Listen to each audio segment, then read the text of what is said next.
నమస్తే, welcome to our channel. నేను మీరా. నేపాల్ దేశంలో ప్రధానంగా జరుగుతున్నటువంటి సంగతి మనందరికీ తెలిసింది. న్యూస్ ద్వారా అయితే ప్రధానంగా సోషల్ మీడియాకి సంబంధించినటువంటి 26 ప్లాట్ఫామ్స్ని గవర్నమెంట్ బ్యాన్ చేసినట్టుగా తెలుస్తోంది. ప్రజల యొక్క వాళ్ళు ఏం చెప్పాలనుకున్నా కూడా త్రూ సోషల్ మీడియాని చెప్పాలనుకుంటారు. కాకపోతే దీన్ని ఖండిస్తోంది గవర్నమెంట్. దీనికి సంబంధించినటువంటి సర్వత్రా నిరసనలు అయితే వెలువెత్తున్నాయి నేపాల్ దేశంలో. ఓవరాల్గా నేపాల్లో జరుగుతున్న ఎగ్జాక్ట్గా సిచ్యువేషన్కి సంబంధించి మనకు కులంకుశంగా వివరించడానికి సినీ మరియు రాజకీయ విశ్లేషకులు దాసరి విజ్ఞాన్ గారు ఉన్నారు. ఆయనతో మాట్లాడదాం. నమస్తే అన్న. నమస్తే. ఏం జరుగుతుంది నేపాల్లో ఎగ్జాక్ట్గా? ఎక్కడైనా ఒక రాజ్యం మొత్తం కూలిపోవాలన్నా నిలబడాలన్నా చిన్న అంశమే దాన్ని పర్యవసానాలన్నీ మార్చేస్తుంది. నీకు ఒకటి చెప్పనా, ఇప్పుడు ఫర్ ఎగ్జాంపుల్ శూర్పణఖ ముక్కు కోయకపోతే రామాయణం స్టోరీ ఈరోజు ఇంకోలాగా ఉండేది, అవునా? నెక్స్ట్ పాండవులు జూదం ఆడకపోయినా సరే ఈరోజు మహాభారతం ఇంకోలా ఉండేది. ఇట్లా డిఫరెంట్ అంటే చిన్న సంఘటనలే చాలా పెద్ద చేంజ్ని తీసుకొస్తాయి. ఇక్కడ ఏమైంది అంటే ఒక 11 years బాలిక వల్ల ఇదంతా జరిగింది. వాట్ హ్యాపెండ్ ఎగ్జాక్ట్లీ, ఏదైనా ఒక్కరితోనే మొదలవుతులే. ఒక చిన్న పాప రోడ్ దాటుతుంటే ఒక క్వాలిస్ లాంటి వెహికల్ గుద్దుకుంటూ వెళ్ళింది. హిట్ అండ్ రన్ అనే అనుకోవచ్చు. అంటే నేను తాకినా పట్టించుకోకుండా చాలా కేర్లెస్గా అన్నట్లుగా వెళ్ళిపోయింది. అది రికార్డ్ అయింది. అప్పటికే వాళ్ళు పట్టుకున్నారు. ఆపండి, బండ దిగు దిగు దిగు దిగు, ఏందది అట్లా మరి అలా ఎలా వెళ్తావు నువ్వు అని చెప్పేసి వాడు వీళ్ళతో వాగ్వేదం చేయడం. ఏమో కూడా మంత్రి వెహికల్, మాకు ఏమో ఎన్నో పనులు ఉంటాయి, అన్ని పట్టించుకుంటావా, ఆ టైప్ ఆఫ్ సంఘటన.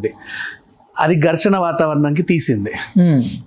ఎందుకంటే మంత్రి ఉన్నప్పుడు ఇంకా రెస్పాన్సిబుల్ ఎక్కువ ఉండదు కదా. పాపని లేపాలి, తీసుకెళ్ళి బండిలో పెట్టి ఏదైనా హాస్పిటల్ చేరిస్తే ఆ సీన్ వేరు. ఇక్కడ ఏంటంటే చేయకపోతే పని అన్నట్టుగా రెక్లెస్గా వెళ్ళిపోయాడు. ఇది సోషల్ మీడియాలో వైరల్ అయింది, అందరూ వైరల్ చేశారు. అంటే మంత్రి వెహికల్ అయితే ఒకటి, ఇదైతే ఒకటి. అసలు జనాలంటే వీళ్ళకి లెక్కలేదా? ఈ టైప్ ఆఫ్ పోస్టులు ఎక్కువ అవుతున్నాయి. ఆల్రెడీ అక్కడ నిరుద్యోగం ప్రాబ్లం ఉంది, ఇంకా అవినీతి ప్రాబ్లం కూడా ఎక్కువ ఉంది. అందరూ దొబ్బి తింటున్నారు, జనాలకి ఏమీ చెయ్యట్లేదు. అధికారులు ఉన్న వాళ్ళని ఓ టైప్ ఆఫ్ పెట్టుకున్నారు. వాళ్ళకి గొంతు ఎత్తడానికి ఒక సందర్భం రావాలి. అందరు గొంతులు అంటే ఇప్పుడు నువ్వు ఎత్తిన వెంటనే నేను నీకు జాయిన్ అయ్యాను అనుకో, ఇంకొకటి అట్లా వెళ్ళిపోవాలి. ఆ సిచ్యువేషన్ కోసం ప్రతి ఒక్కరు ఇక్కడ దాకా వెయిట్ చేస్తున్నాడు. దొరికింది కదా అని చెప్పి దీన్ని వైరల్ చేసుకుంటూ ప్రతి ఒక్కరు మాట్లాడుతున్నారు. ఇది బాగా వైరల్ అయ్యి ఎక్కడ తగలాలో అక్కడ తగిలింది. అవులీకి ప్రధానికి వెళ్ళింది. చూసాం, చిన్న అంశమే కదా, ఎందుకు ఇంత రాదంతం చేస్తున్నాడు అని ఆయన కూడా అన్నాడు. ఇక్కడ మొదలైంది స్టార్ట్. ఆ చిన్న అంశమే కదా అని అతను అన్నది ఇంకా బాగా వైరల్ అయ్యి ఇక మొత్తం అందరు కట్టలు తెంచేసుకున్నారు. అందరు రోడ్ల మీదకి వచ్చేసారు. విచ్చలవిడిగా ఈయన అది ఈయన ఇది అని పోస్టులు పెడుతున్నారు, కార్టూన్స్ పెడుతున్నారు, మీమ్స్ క్రియేట్ చేస్తున్నారు. అసలు ఏమనుకుంటున్నారు అని. ఇవన్నీ కూడా ఇంకా వేరే వేరే దేశాలకు వెళ్తాయి కదా చాలా సింపుల్గా. ఒక ప్రధాని స్థాయి మనిషి గ్లోబల్ యాప్ త్రూ ఉన్నాయి. ఈయన ఏం చేశాడు, అరే ఏంటి ఇట్లా వైరల్ చేస్తున్నారు, వైరల్ చేయొద్దంటే ఏం చేయాలి? ఉచిత సలహాలు ఇచ్చే వాళ్ళు ఉంటారు కదా, సలహాదారు అని పెట్టుకుంటాం కదా, వాళ్ళు కూడా అలాగే ఉంటారు. కాబట్టి వాళ్ళు ఇచ్చిన సలహా సోషల్ మీడియా బ్యాన్ చేద్దాం. అప్పుడు ఎవరికి తెలియదు కదా. సో ట్విట్టర్, యూట్యూబ్ కూడా, ఫేస్బుక్, ఇన్స్టా ఇవన్నీ బ్యాన్. అంటే అమ్మ సీరియల్ చూసేది నచ్చకపోతే కేబుల్ కట్ చేసినట్టు సింపుల్గా. వీళ్ళకి మనం కట్ చేసే సంస్థలకు కూడా నువ్వు ఎక్స్ప్లెనేషన్ ఇచ్చుకోవాలిగా. మేము కొత్త రూల్ పాస్ చేసామండి ఐటీ యాక్ట్లో, ఇట్లా సో మీరు అందరూ వచ్చి సంతకాలు పెట్టి ఇక్కడ రిజిస్టర్ చేస్తేనే మా కంట్రీలో మీవన్నీ ఎలా ఉంటాయి, మీరు ఆ ప్రాసెస్ త్వరగా పూర్తి చేయండి అని వాళ్ళకి లేఖలు పంపారు. వాళ్ళేమో ఏంటి యాక్ట్ మాకు ఎక్కడ వినలేదు, ఎవరికి తెలియదు, కొత్తగా ఎవడి ఇట్లా పెడతారు ఏంటని చెప్పి వాళ్ళు ఆలోచించే టైంలోనే లిమిట్ పీరియడ్ అయిపోయింది, కట్ చేయడం కూడా అయిపోయింది. గబగబా జరిగిపోయాయి. జనాలకు అర్థమైంది నువ్వు ఎందుకు ఏం చేసావు అనేది. ఇక వీళ్ళకి ఆవేశం కట్టలు తెంచుకొని ఏం చేశారు, మాకు నీ పాలన వద్దు, నువ్వు వద్దు. అందరు రోడ్ల మీదకి వచ్చేసారు. ఫస్ట్ ఏం ధ్వంసం చేస్తారు, ఇప్పుడు ఎవరన్నా నిరసనకాలు బయటకు వస్తే అసెంబ్లీకి వెళ్తారు, లేదా పార్లమెంట్, లేకపోతే నాయకుడు తాలూకు విగ్రహాలు, కోర్టులు, ప్రభుత్వానికి సంబంధించిన ఆస్తులు, నాయకులు ప్రధానంగా నివసించే గృహాలు, ఇవన్నిటిని టార్గెట్ చేసుకుంటూ వెళ్ళిపోతూ ఉంటారు. అట్లాగే జరిగింది. అండ్ మాజీ ప్రధాని ఇంటికి నిప్పు పెట్టారు. వాళ్ళ ఆవిడ ఇంట్లో సజీవ దహనం అయిపోయింది. అయ్యయ్యో కాదు, లోపలికి వెళ్ళి కూడా ఆమెను తగలబెట్టారు. ఇంకా విషయం అంటే ఇల్లు తగలబెడితే ఆవిడ అందులో చనిపోయింది. ఏది మన ఠాగూర్ సినిమా లాగా అంటే అనుకోవచ్చు, అట్లా కూడా కాదు. ఆవిడ్ని తగలబెట్టేశారు. మాజీ ప్రధాని భార్యకి మాజీ ప్రధాని కుటుంబానికి ఏం సంబంధం? ఇప్పుడు నువ్వు నీ ముందు వాడి ముందు ఇంకొకడు, మీరందరు ఇంతే, మా బతుకులన్నీ సర్వనాశనం చేశారు మీరు, మొత్తం మీ వల్లే మేము ఈరోజు ఇట్లా ఉన్నాము, మీరందరూ లేకపోయింటే మేము ఎంత బాగుండే వాళ్ళము అనే ఒక ఇదికి వచ్చింది. ఇవన్నీ ఎప్పుడు వస్తాయంటే ఎవరన్నా స్వతంత్రం కోరుకొని సపరేట్ అయిన తర్వాత వాళ్ళు అనుకున్నది లేకపోతేనే ఈ ప్రాబ్లమ్స్. ఇప్పుడు టీఆర్ఎస్ ప్రాబ్లం ఇదే, బీఆర్ఎస్ది కూడా. అప్పుడు తెలంగాణ సెంటిమెంట్ ఆ సపరేషన్ సెంటిమెంట్ ఉపయోగించుకొని వచ్చాడు. తర్వాత ఎవడు ఇష్టం వచ్చినట్టు వాళ్ళు చేసేసరికి వాళ్ళని దించారు. ఇక్కడ మనకు ఒక అవకాశం ఏంటంటే నిన్ను దించి ఇంకోని పెట్టుకోవాలి. అక్కడ సిచ్యువేషన్ ఇక దేశ అధ్యక్షుడే రాజీనామా చేసి పారిపోయే పరిస్థితికి వచ్చింది. సేమ్ బంగ్లాదేశ్లో జరిగింది. అండ్ అంతకుముందు శ్రీలంకలో కూడా ఒక ఇన్సిడెంట్ ఇంచుమించు ఇంతే. శ్రీలంక ఇన్సిడెంట్ వాడు ఏదో ఆర్గానిక్ ఫార్మింగ్ చేద్దాం అనుకుని దేశాన్ని సర్వనాశనం చేశాడు. బంగ్లాదేశ్ ఇష్యూ ఇంకొకటి. ఇప్పుడు ఇది ఇట్లా చూసుకుంటూ పోతే ఇప్పుడు for example Russia versus Ukraine war నడుస్తూ ఉంది. ఇంకా ఒకరు పోతే ఇంకొకరు భుజాన్ని వేసుకొని దాన్ని కంటిన్యూ చేస్తున్నాడు. వేరే వేరే దేశాల మద్దతు కోరుతున్నారు. సో ఏదో ఒక రకంగా దీన్ని ఆపాలి అని. బట్ ఇక్కడ ఏంటంటే మొత్తం దేశం కూలిపోవడం. ఇదే సిచ్యువేషన్ యాక్చువల్లీ చాలామంది ఏమనుకున్నారంటే ధర్మస్థల ఇన్సిడెంట్ అయిన చూడు, ఇండియా కూడా ఇదే సిచ్యువేషన్ వస్తుంది అన్నారు ఫస్ట్ ఎవరో రాగానే. కానీ అది చాలా సింపుల్గా సాల్వ్ అయిపోయింది. అప్పుడు చాలామంది ఇలాగే మాట్లాడారు, ఇది ఏదన్నా అయితే రేపటి రోజు ఇంకా పెద్దగా అవుతుంది, ఇతనికి ఎవరైనా సపోర్ట్ చేస్తే అది ఇంకో రకంగా వెళ్తుంది, అది అక్కడ వెళ్ళినప్పుడు జనాలు కట్టలు తెంచుకొని బయటికి వస్తారు. కాకపోతే ఇక్కడ విషయం ఏంటంటే ధర్మస్థల కేసులో కంప్లైంట్స్ ఎవరు రాలా. మా ఇంట్లో పోయారు, మా ఇంట్లో వాళ్ళు మిస్ అయ్యారు. సో తర్వాత అది ఏదో రకంగా సెట్ అయిపోయింది. ఇంకెవరో మాస్క్ అంటే ఆల్రెడీ ముందు వచ్చిన చంపేసి ఇంకో కొత్త వ్యక్తిని ఊరికే ప్రెజెంట్ చేసి ఫస్ట్ హాఫ్ మాస్క్ వేసి తర్వాత మాస్క్ తీసేసి వీడే తప్పని చెప్పి అరెస్ట్ చేశారు అని కొంతమంది మాట్లాడుతున్నారు బేసిక్గా. అంటే ఓకే, ఇది ఇట్లా కూడా టర్న్ అయిందా? ఇలా టర్న్ అయింది సరే అని అనుకున్నారు. ఒకవేళ టర్న్ అయితే ఇప్పుడు 50% పీపుల్ సాటిస్ఫై అయినా ఓ 50% మళ్ళీ ఇక్కడ దాకా ఉంటుందిగా. ఇప్పుడు వీళ్ళకు ఉన్నట్టు ఇప్పుడున్న సిచ్యువేషన్లో నేపాల్ వాళ్ళకి ఇక్కడ దాకా ఉంది కదా, మాట్లాడాలి అనే టైంలో ఒక సిచ్యువేషన్ దొరకగానే అందరూ రేజ్ అయిపోయారు. అప్పటిదాకా కామునలో అది తెలంగాణలో ఎప్పుడు వచ్చిందంటే అల్లు అర్జున్ అరెస్ట్ అయినప్పుడు వచ్చింది. ఓకే, తొక్కిసలాట అనే అంశాన్ని బాగా ఇది చేసి చాలా ఆఫ్ కోర్స్ ఒక అసెంబ్లీలో ముఖ్యమంత్రి స్థాయి వ్యక్తి గంటన్నర సేపు మాట్లాడాడు. అది దేశవ్యాప్తంగా సంచలనం అయింది. నెక్స్ట్ ఆ తర్వాత అవినాష్ రెడ్డి అరెస్ట్ అని అప్పట్లో ఒకటి. ఇట్లా కొన్ని సిచ్యువేషన్స్ ఏంటంటే అంటే ఎందుకు పనికిరాని సిచ్యువేషన్స్ ఓవర్ హైప్ ఇచ్చి హైలైట్ చేస్తూ ఉంటే జనాలందరూ అభిప్రాయం చెప్పడానికి ఈ రోజుల్లో అరచేతులు అందరికీ ఉన్నాయి. ప్రతి ఒక్కరు వాడి అభిప్రాయం చెప్పొచ్చు. ప్రతి ఒక్కరికి యూట్యూబ్ ఛానల్, నువ్వు 10 మందిని ఇట్లా పట్టుకుంటే అందులో ఒకరికన్నా ఒక యూట్యూబ్ ఛానల్ ఉంటుంది, 10 మందికి ఫేస్బుక్లు ఉంటాయి, 10 మందికి ఇన్స్టాలు ఉంటాయి. ఇవి కామనే మళ్ళీ కదా. కానీ ఖచ్చితంగా ఒక 10లో ఒక యూట్యూబ్ ఛానల్ కూడా ఉంటుంది. వాళ్ళు ఏవో చెప్పుకోవడానికి, డ్యాన్స్ వేయడానికి, రీల్స్ చేసుకోవడానికి సరదాగా. సో ప్రతి ఒక్కరు మాట్లాడుతున్నారు ఈ రోజుల్లో. ఒకప్పుడు ఏంటంటే ప్రతి ఒక్కరు చూసేవాళ్ళు, వినేవాళ్ళు, అంతే, మాట్లాడేవాళ్ళు కాదు.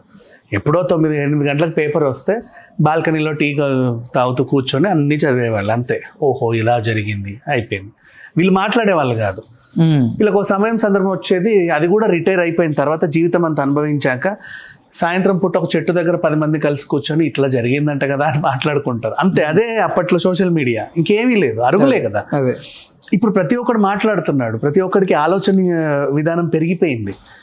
వాడి లోపల ఉన్నది ఏంటో బయట పెట్టాలనుకుంటున్నాడు. దాంతోపాటు వాళ్ళకు కూడా ఇవి వచ్చేస్తున్నాయి, ఆవేశాలు, ఉక్రోషాలు, ఇవన్నీ వచ్చేసరికి నీకు తెలుసా స్వాతంత్రం టైంలో పాంప్లెట్స్, కవితలు ఎంత ప్రభావితం చేశాయో ఇప్పుడు సోషల్ మీడియా జనాలను అంత ప్రభావితం చేసింది.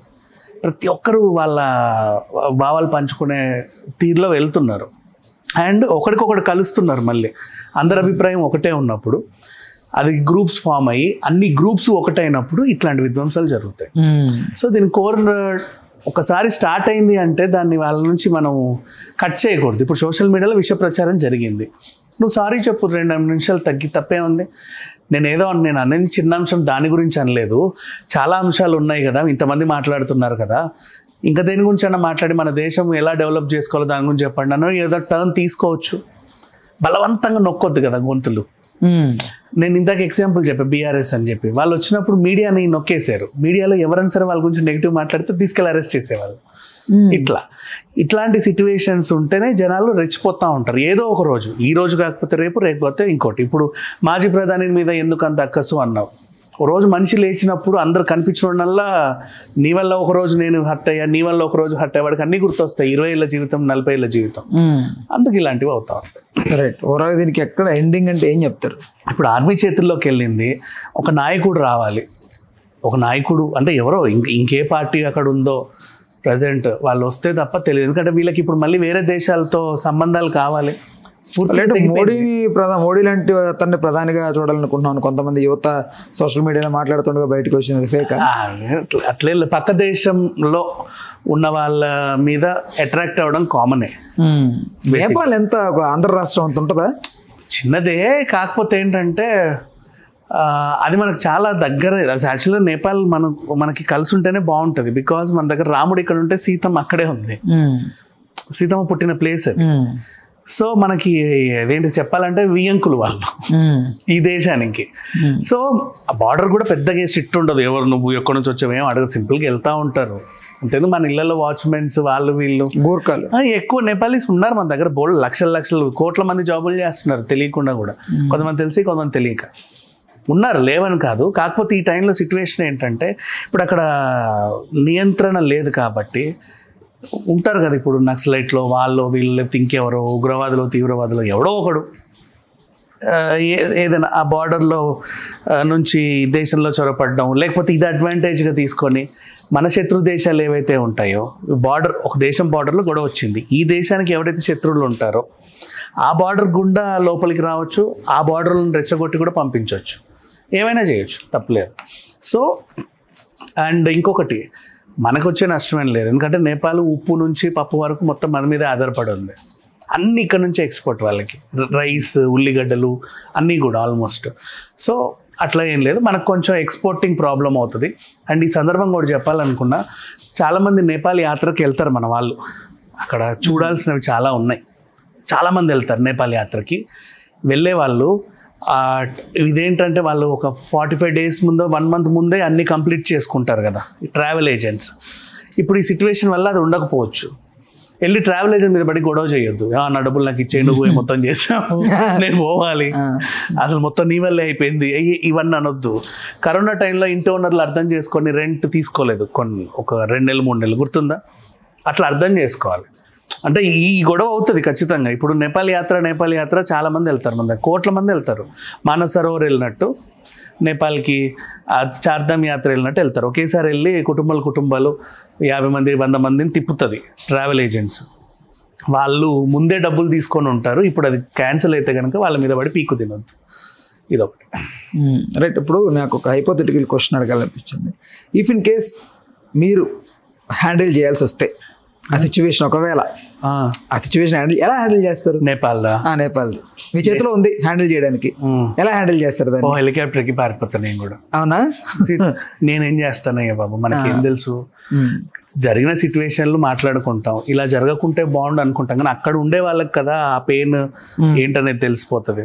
ఇప్పుడు మనకైనా సరే మనం అనుభవించింది చెప్పనా, బైఫర్కేషన్ అప్పుడు మనం ఎంత అనుభవించాం మనకి తెలుసు. అది ఇప్పుడు ఆంధ్రాలో ఎలక్షన్స్ ఉంటే హైదరాబాదే కాల్ అవుతుంది, వీళ్ళందరూ పోయి అక్కడే ఓట్లేసి మళ్ళీ ఇక్కడికే వస్తారు.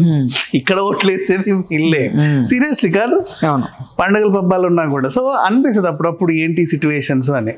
ఎవరో లాభపడడానికి ఏదో ఒక చిన్న సెంటిమెంట్లని అడ్డు పెట్టుకొని జనాలందరూ ఉక్కిరి బిక్కిరి చేస్తూ ఉంటారు. అదొకటే నచ్చదు, అంతమించి ఇంకెలా. అలా జరగకుంటే బాగుండని మనం అనుకుంటాం, కానీ అదే జరుగుతుంది. ఎందుకంటే వాళ్ళు అధికారంలో ఉంటారు కాబట్టి. ఇప్పుడే ఉంటుంది ఆర్మీ చేతుల్లోకి వెళ్తే అయితే కాల్చేస్తాడు ఏ అన్నావంటే. ఇప్పుడు ఏం మాట్లాడలేం కూడా, నువ్వు ఎదురు తిరుగు కాల్చి పడేస్తాడు, వాడు ఆర్మీ కదా. రైట్. ఓకేనా, థ్యాంక్స్ ఫర్ ద టైం.